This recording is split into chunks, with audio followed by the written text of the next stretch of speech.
As I said before, we have an action-packed episode. We have a lot to get to. The AEW pay-per-view was filled with highlights that everyone wants to hear your thoughts on. Why don't we start with Bret Hart? Well, that was a left turn at Albuquerque. He wasn't on the AEW pay-per-view, but no, he was somewhere, someplace here lately. I've seen some of the comments, and we'll go ahead.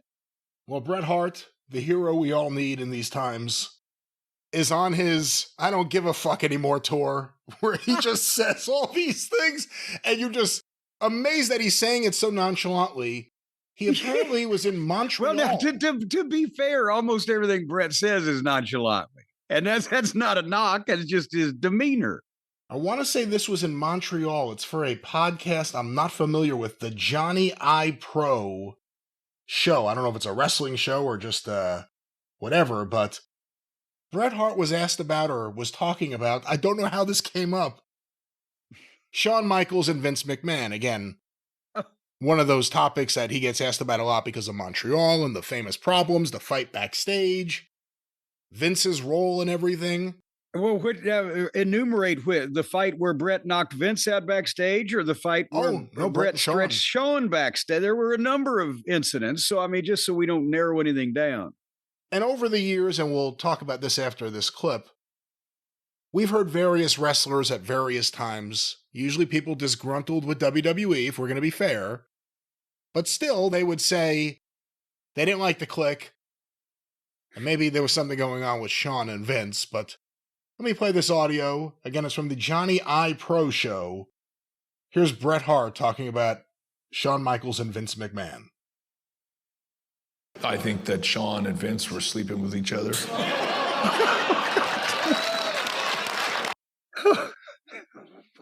Well, let me stop it there real quick.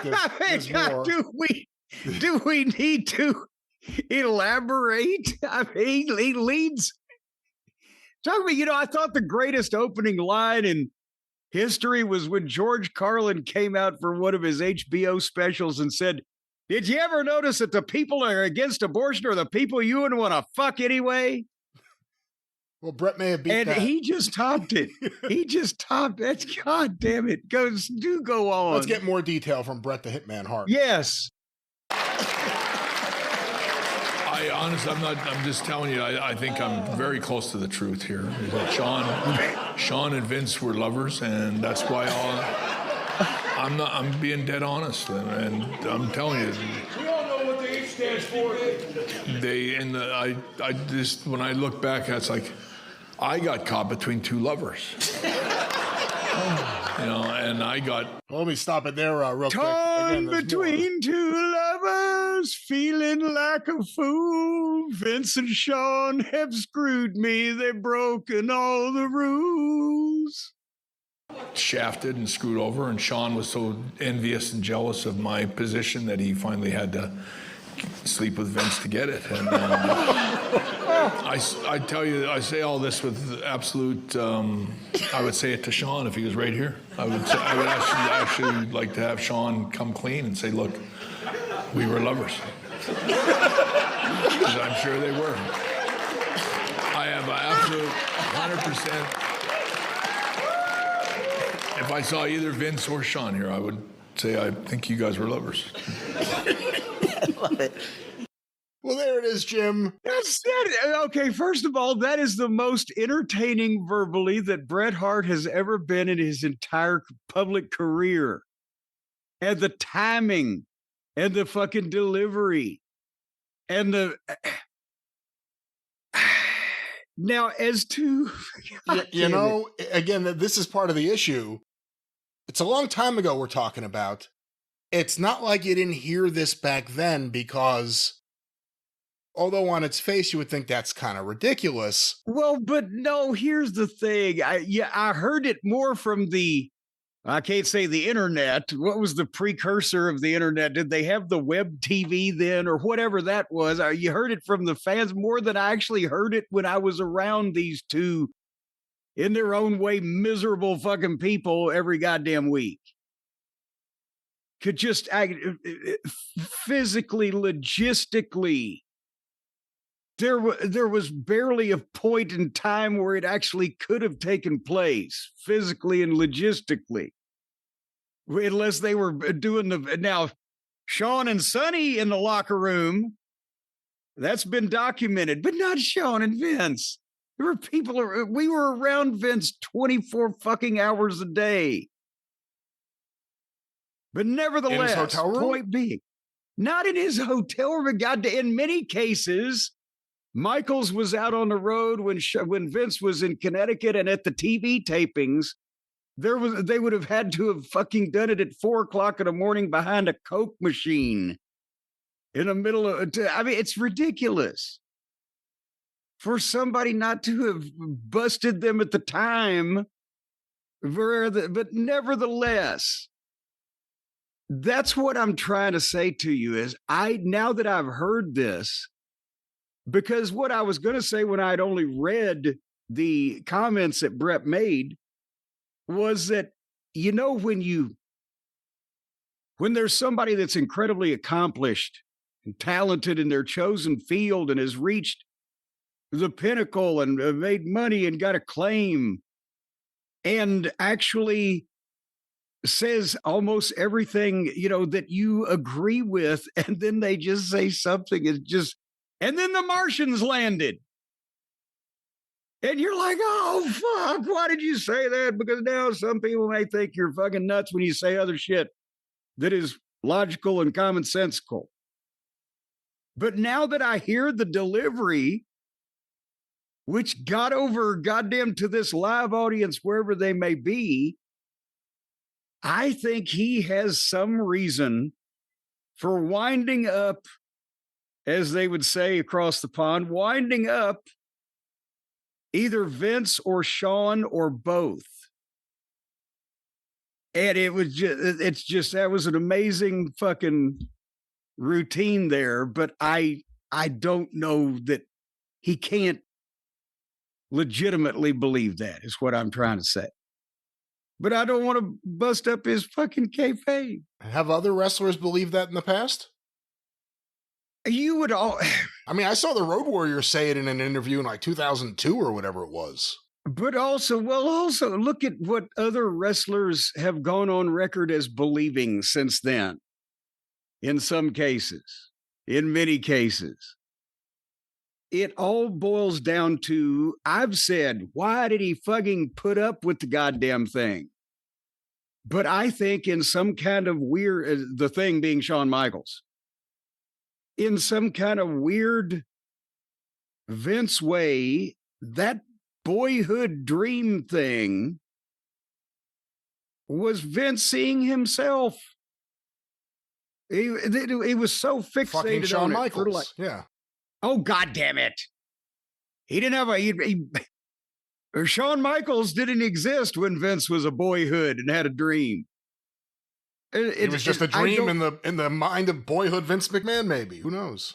But as I've said before, whether it's just that he was a pet project because he was convinced that goddamn Shawn was going to be the thing or whatever the fuck for about a year and a half, as I said.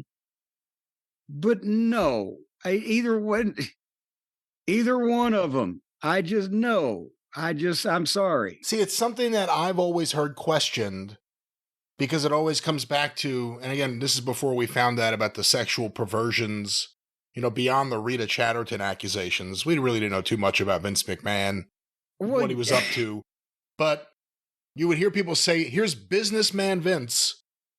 Why is he putting up with any shit at all, let alone on a continual basis, from the second worst drawing champion he had, a babyface who did not get over to a lot of guys, and that may be Vince's fault more than Shawn's, because Vince kind of turned it into a different kind of deal that, guys weren't going to get behind. But after all that, Shawn is fucked up on drugs, fucking up shows, walked out or was sent home on several occasions, and didn't draw.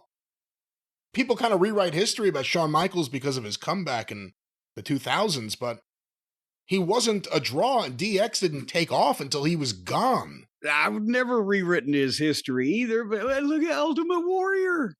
Somebody just tweeted the contract the other day that Vince tried to give him after that last time, so he wouldn't go to fucking WCW and bomb out there too, and he was going to get the biggest contract. His pet projects, whether the Warrior fulfilled his bodybuilding dreams or Shawn Michaels fulfilled Vince's now apparent horrible self-image of being a trashy, abused kid from a fucking trailer park or whatever his goddamn mind fuck was now, in hindsight.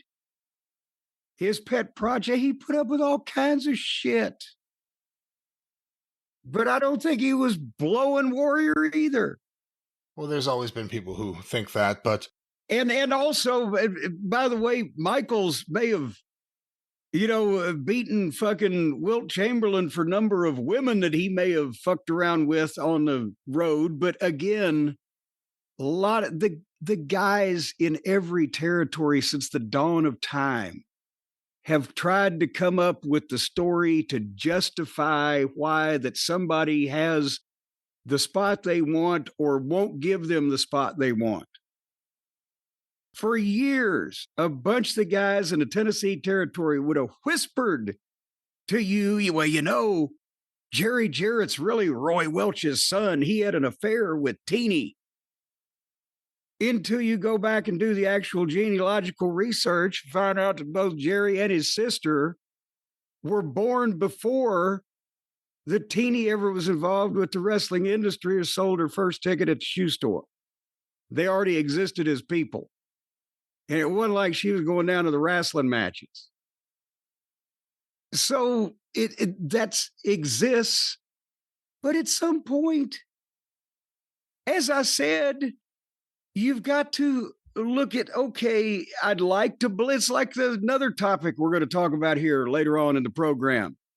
People will believe the most preposterous shit because they want to, because they would love for that to be the truth. And also it's inside information or whatever. And so they will believe preposterous shit. And I am convinced again, if Bret sounded like he was, that I don't know how old Bret is, I don't want to age him, but a 60-something-year-old stroke victim meandering that, Vince and Shawn, they were lovers. But no, he was Carlin on stage there or some wonderful orator for a fucking snappy bit. He's got to be winding those two, one or both of those two up. And I heard that they've all made up in the past, but now he don't give a shit. And I don't think that he and Shawn are in the same social circles. And I would put that on pay-per-view to see him, because I believe he would actually probably do it if he's goddamn, unless they're working a program together, he might very well fucking Bret say it to Shawn's face. And I would put that on pay-per-view, and I would put down a large check for a front row seat just to see everybody's reactions to all of this. Maybe that's what this is. Maybe the Saudis paid like $100 million to get Bret versus Shawn at WrestleMania in Saudi Arabia. And this is the build. With Vince on a pole. He may like that. Who knows? Well. But if I can be serious, though, a serious question. Do you think Triple H was fucking them too? Oh, come on. Do you think it was like the three of them? Like, just, hey, let's go back to the hotel. We love the business so much. Take off your pants. Because why else? Because again, it's the other guy. Nothing else ever made sense. Why did Triple H get the push he got when the fans didn't take to him? And then he was shoved down everyone's throat. He was over pushed. Vince had a weird, at a minimum, friendship connection with Shawn and Triple H. And I think, especially Triple H was Shawn's friend. Triple H was a student of the game. Triple H loved to work out. Triple H knew exactly in what manner to appeal to all of Vince's interests as a talent after the whole curtain call thing, when he got his wrist slapped. He is smart enough to lay back, realize the situation, and suck up to everybody for a fucking solid year or so. And then there you go. Do you think Shawn ever worried about making Bruce jealous? I think Bruce was always the bridesmaid and never the bride. Did you ever see the footage of Vince McMahon giving Shawn Michaels his Hall of Fame ring when he went into the Hall of Fame? I don't recall it, to be honest with you. There's lots of footage like this. You may have even seen it up close and in person when you were there for the Rock and Roll Express, where backstage, because he won't come out and he doesn't want people to mention him, Vince McMahon would present people with their ring, and you have their little moment and they get a picture. He presented it to Shawn, and dare I say, it looked like two lovers embracing. And they were crying and they were like hugging each. It just, again, it's the Vince McMahon Hall of Fame of who he chose to put in this year. At least that's what it was for a long time. But I don't know. I don't think Bret Hart did anything to kill these stories. I think we're only going to... You think they'll sue Bret Hart? I guess that's the next question. Oh, I got to get into the discovery documents. Is there a way that we can we somehow be party to that suit? Can we recommend an attorney? 877-50-STEVE. Get even with Steve at newlawoffice.com. But that's the Bret Hart update. I have another quote here. Real quick, let's go to this. Well, yeah, because there was a couple. See, here's the thing. I'd seen this in kind of reverse order. Like I'd seen like 3 comments from Bret, and the first one I was like, yeah. And the second one I was like, yeah, that Bret, boy, he tells it like it is. And then the third one is Shawn's fucking Bret or Vince. And I'm what the fuck? He's got a record of honesty. I don't know. We'll have to see what happens there. But here's a quote. This reminded me of you a little bit, Jim. On today's wrestling, Bret Hart said from the same interview with Johnny I Pro, I see guys throwing punches. And they open their hand at the last second and slap the guy. Why don't you take 10 minutes and go down and have someone teach you how to throw a punch instead of throwing that embarrassment of a punch? There you go. That's something that any established professional who was looking at a tape with a fucking young up and coming aspiring professional or somebody in school or whatever would fucking pick out of a goddamn video as sage professional advice. And apparently he wasn't referring to Jey Uso here. He was referring to Sheamus. I'd never even noticed it was Sheamus, I guess, because I don't pay that close of attention to his matches. I was about to say, Sheamus kind of, light bends around him really where you don't see him even when he's there because of his paleness. But a lot of them do it. And he's right. And it looks silly. And I don't know why that, because most of the guys that were spent any time, let me qualify, most of the guys that spent any time at all in OVW back in the day did not throw an embarrassing punch because we took the time to teach them to do it right and show them why and why not and various, and nobody was ever hard way at anybody, busting them open, knocking their teeth out, or throwing sissy slap punches. It is not that fucking hard if you concentrate. They work less than ever before, and they throw their punches worse than ever before. It's interesting. Well, there it is, Jim, the Bret Hart update. But now there was something else that he said also. Oh, what else? Maybe I could look it up. And I'm trying to think of what it was. Oh, God damn it. I saw another quote that he had. Well, nevertheless, check out the interview, ladies and gentlemen. It's too fake for me, modern wrestling. That's it. I think that today's wrestlers are actors. Most of them are actors pretending to be wrestlers. And they don't actually know how to wrestle. And they don't even know what a headlock is. He always thought wrestling needed to actually pretend to be wrestling. There's a quote. That was the other thing that I heard, that common sense, experienced veteran, professional opinion from a guy at a high level, and nothing controversial about it that I can see. And then he went to, and then Vince and Shawn. Have you ever heard or even read something Bret Hart has said and said, that's completely erroneous, that's not true? Oh, let me go back through my mental files. You know, he wrote a book that was goddamn. Fantastic. Yeah, great book. It was also long enough to have been co-written by Tolstoy. So I'm trying to. I believe it was called Beowulf 2. I can't give a blanket statement that I agree with every word that was in Bret Hart's 1,000-page book. And off the top of my head, some wise ass will point something out. Well, he said this about you. You agree with that? But for the most part, besides being, and I've said this before, I used to think during the time, goddamn, Bret's taking himself so seriously. And then it became refreshing when he was the only one that was taking the business seriously. And it's been entertaining that it's almost like a running punchline with, and Bill Goldberg, what do you want for lunch, Bret?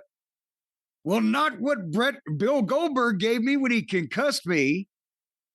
It's been entertaining because, fuck, if a guy had kicked me in the head and cost me millions of dollars, I wouldn't let people forget it either. But I didn't want him to become, like the old guy trailing off, like when Ron Wright had been drugged by Tammy Fitch. And I remember when me and Donnie were the Tennessee Tag Team Champions.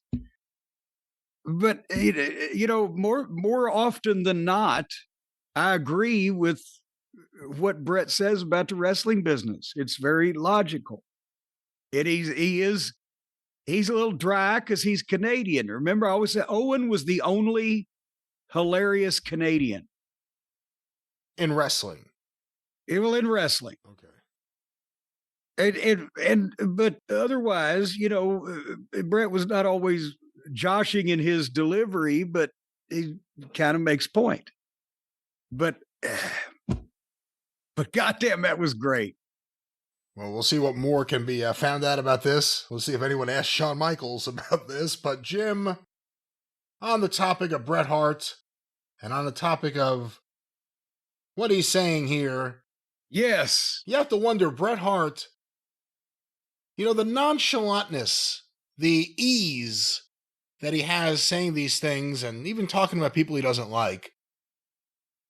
I wonder how much of that's because of the ease of knowing he's going to pay one fee and get access to all the WWE premium live events and special events by Saturday night's main event. And like the Survivor Series about to happen, Bret Hart is in Canada. And not everyone has that luxury. And those of us here in the States, you may love where you live. You may hate how much you have to pay for premium live events. We have a way that you can pay less and for a moment be Canadian in the right way from our friends at Surfshark. Jesus Christ, that was a long way around your elbow to get to your wrist. Folks, I'll tell you what, though, it's Surfshark. That's Surfshark, as in you're surfing, and then suddenly a shark comes and eats you. Surfshark, VPN, and of course, that's surfshark.com. They can do all of what Brian just said in a fraction of the time. Because, the Canadians, they're friendly people. They're very friendly, polite people. And they don't go around just financially abusing their citizens with all these fancy Dan streaming fees and stuff. And so they get a lot of shit we have to pay for. And now we can not only team you up with some people that will get you what you want for less than you're now paying for it, but we can save you money with them. Brian, that's a double whammy, isn't it? We're double dipping there. We're saving them money on saving them money. It's big time, a big time deal for our big time listeners. Because I'm in the big time, and I know success is all mine. Jesus. All mine. And it can be all yours too, folks, because let me tell you, here's the thing. I thought you were doing Peter Gabriel for a second. You took me by surprise where you went. That was Rick James, baby. Yeah. I'm Rick James, bitch.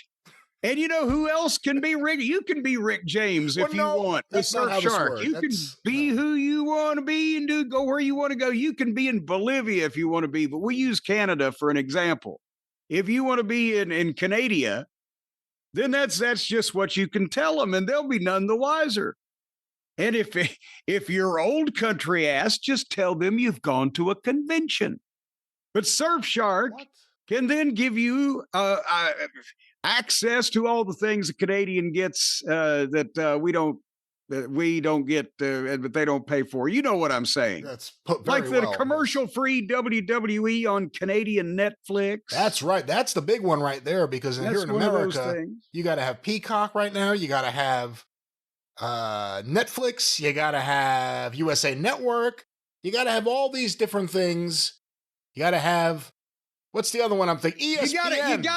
You gotta have a lot of fucking time on your hands to find them all and get them and money to spend. But luckily, if you go to surfshark.com/JCE and sign up, and not only will they protect your privacy, but they will give you access to live in places that you might want to live on a virtual sense. And all you have to do is renounce your American citizenship. Well, no. You'll fill out the papers. You don't have to do that. They'll send it into the consulate. No. And then they're going to get you a nominal plot of land, like 3 square feet over in Winnipeg, so that you can claim residence there. You have once of a year for a week, you have to go and stand on it. None of this is true, ladies and gentlemen. Let's just stress that. We want to focus on the truth here. And the truth is, stay where you are. Take it easy. Relax. Spend less money on all these wrestling events. And for a moment from home, you can join Canadian Netflix with Surfshark. And that's it. That's the end of the transaction. Stay home. Thank you. Well, then you'll get privacy and you'll get security. It's like it's a condom for your computer, and they won't be able to come through your walls, through the wires, and then take your pets and eat them, because you're securing your home from the outside world coming in and invading in a virtual online type of sense. Who's going to eat the pets? What did you say? Well, that's the people that come through the walls and the wires. They eat your pets? The hackers. They love rabbits and gerbils.